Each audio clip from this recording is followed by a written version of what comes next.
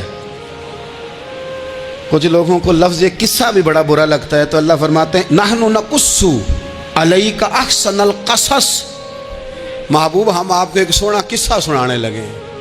اس کو اللہ نے قصہ کہا، سونا قصہ، سورہ یوسف کو۔ تو سورہ یوسف کیا ہے بھلا؟ ذرا انداز دیکھیے سورہ یوسف کا۔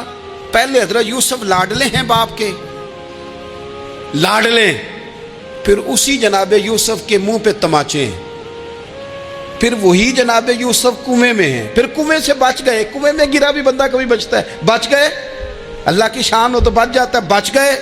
فرماتے ہیں میں نے سمجھا بچ گیا ہوں، جب بچ گیا تو بڑی تکلیف ہوئی۔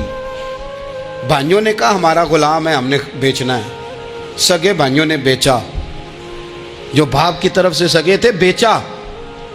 فرماتے ہیں میں بکا، اب بڑا پریشان تھا کہ یار کبھی آپ غور کریں نا کسی کا ریٹ لگ جائے۔ فرماتے ہیں اب بڑا پریشان تھا، اور جب میں مصر میں گیا تو میں کونے میں کھڑا ہوں اور لوگ مجھے خرید رہے ہیں۔